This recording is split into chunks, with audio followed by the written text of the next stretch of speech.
This week on my client calls, we've been really diving into this concept of giving and receiving. Many of us have no problem giving. In fact, we will place other people's needs before our own. And we may look at people like this and say, oh my goodness, look at how selfless they are, always caring for others, always putting others first. Meanwhile, the person doing the giving is depleted, drained, and dare I say, pretty angry. Can you relate to this? I certainly can. I was that pissed off, overgiving person, and I was totally out of balance because there was a key component missing.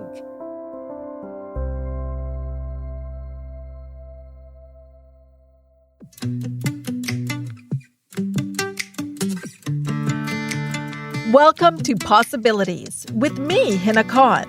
I've been a coach and psychotherapist for well over a decade. And after working with hundreds of clients, here's what I've come to know.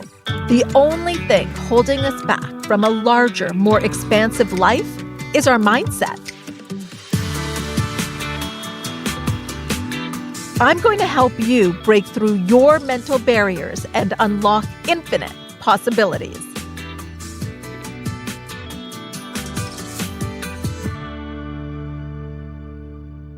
Thank you so much for being here, my friend. And I have to thank you for showing up in my Facebook group, Hina Success Circle. I just love connecting with you in real time.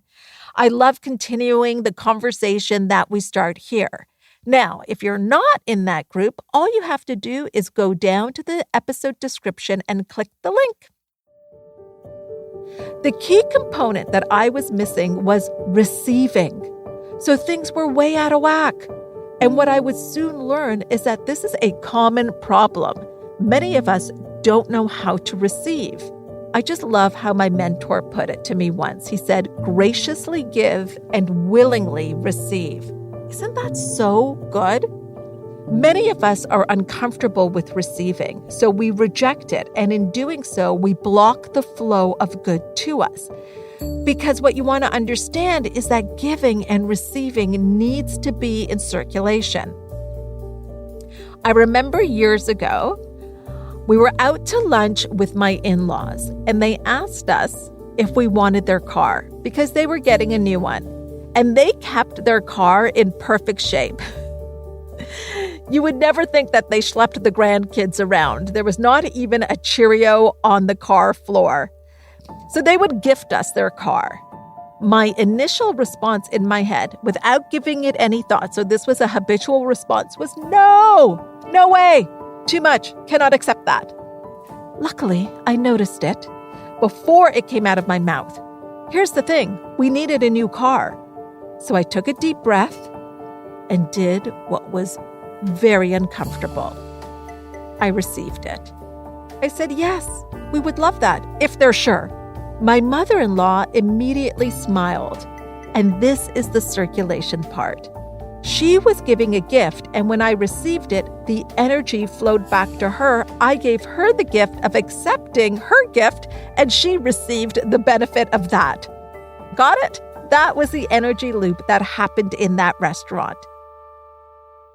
Sometimes we don't receive because it feels too good to be true. So we feel we must complicate it. I mean, come on. Could it be as easy as thinking about a new car and then going out for lunch and literally just having it offered to me? That is too good to be true. Could I allow myself to be worthy of it even if I didn't struggle to get it? Can I allow it to be good and be true? Okay, hang on. I'm not done with this story yet. It gets even better and better and better. So I planned on donating our car. I did the research and organized the whole thing. Our nanny asks us what we're doing with our car. I tell her I'm donating it. And then I look at her and I say, would you want it? And she says, yes, if it's not a problem. I say, of course. And again, here we are, giving and receiving. The gift we said yes to ended up providing another gift. Here's the thing.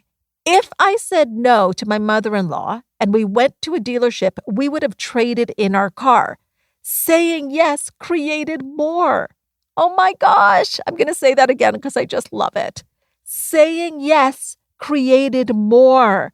Do you understand that it is our natural impulse for fuller expression and expansion? And this is how expansion happens. This, my friend, is the law of increase experienced through giving and receiving. If this is resonating with you and you find yourself much more comfortable in the role of giving, start doing the work of receiving to balance yourself out. You're going to love this. One of my clients created a 600% increase in net profit in 1 year in her business. I know, 600%. Even her accountant was so shocked that she had to tally up the numbers a few times to make sure it was accurate. And you want to know how this happened? I bet you do. The floodgates opened when she allowed herself to receive. And I mean, starting with the little things, such as her father offering to take a laundry basket from the trunk of her car into the house. Her habit was to say, no, I can do that, and to not receive help. But this time, through our work together, she allowed her dad to do that. Then there was this other time where she couldn't go into work, and a staff member asked her if she needed anything. Again, what would her natural response be? Nope, I'm fine. Because she would not want to put anybody out. But instead, she asked the person to drop something off at her house. She allowed herself to receive.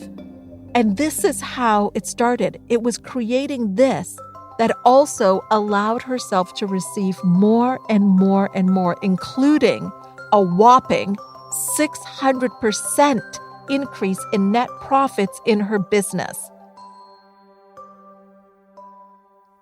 I love how one of my clients put it on our calls. She said, it just dawned on her. If I'm uncomfortable receiving a free cup of coffee, how the heck do I think I will be comfortable receiving my big goal?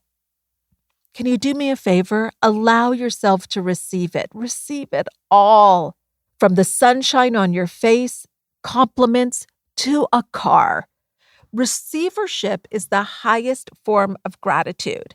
And that is because we have identified being grateful for taking something in and receiving. Think about it. When do you say thank you? After you have received something. And the more that we do this, not only do we increase, but everyone around us does as well. All right, let's tap into that now with our gratitude practice. If you're able to, go ahead, grab pen and paper, or simply open up notes on your phone. And if you can't, no worries. Just stay with me. Connect to your breath. Inhale. And exhale.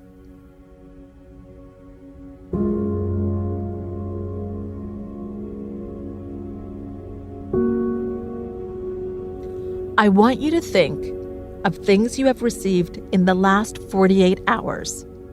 Maybe it was a text, a walk, a hug, an idea, some help.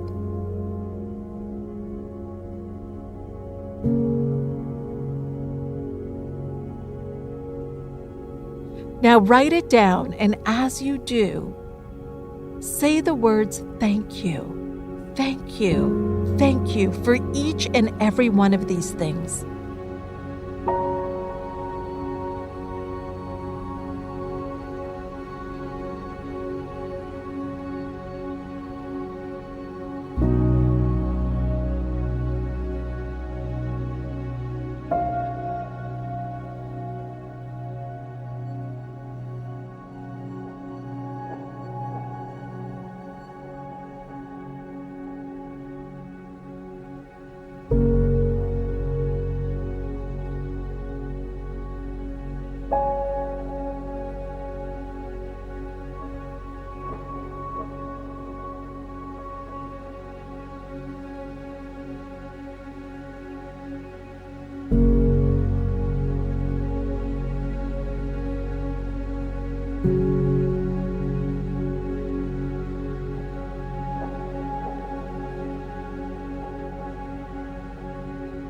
As you move through your day, start to create the habit of receiving.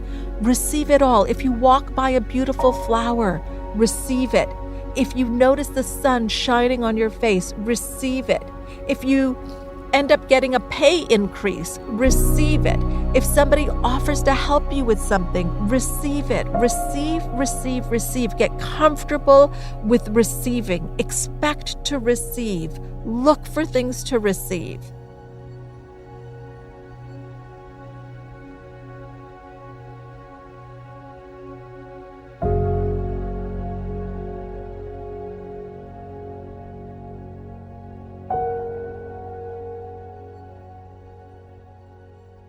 Now, remember that you can share what came up for you in my Facebook group, Hina Success Circle.